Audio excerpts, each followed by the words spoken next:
This is a real spear phishing attack that was targeted at one of our clients here in Seattle, and we see this type of attack often. What's interesting about this attack is that at first glance, it doesn't look like a scam at all. An accounting department received a request for payment. That's the scam.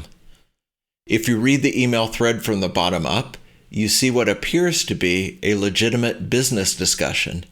Two executives are evaluating a proposal.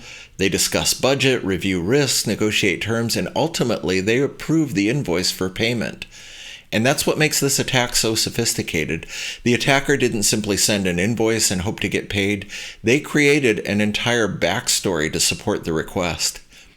Here's what's really fascinating. That email thread between those executives, it never happened.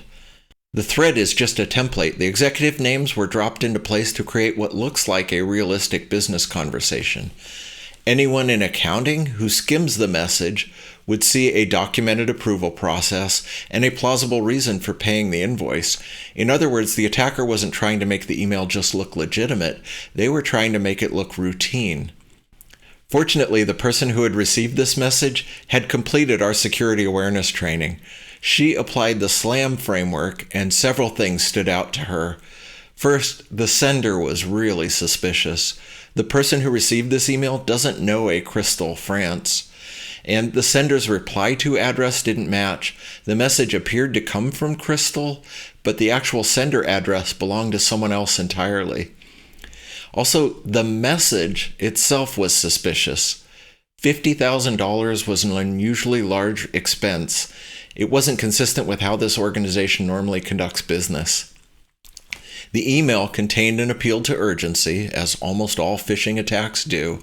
A discount was offered if payment was made by a specific deadline, but buried within the thread was a line to discourage any further investigation. I thought this was really clever. If you read the thread, you'll see a line where one executive says to the other, "Can you send a copy over to accounting so AP can process it without us getting in the middle?" It sounds like they don't want to be bothered by this. And also, if you read the email thread really closely, you'll see that it's really just a bunch of generic nonsense about KPIs and milestones and moving the needle. Those warning signs collectively caused this person to stop.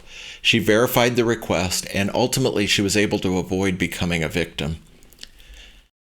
5 years ago, phishing emails were obvious. They had typos, they were full of bad grammar, they contained ridiculous requests. Today, they often contain realistic conversations, professional language, and believable business context. This is what we mean when we say modern phishing doesn't look like a scam, it looks like work.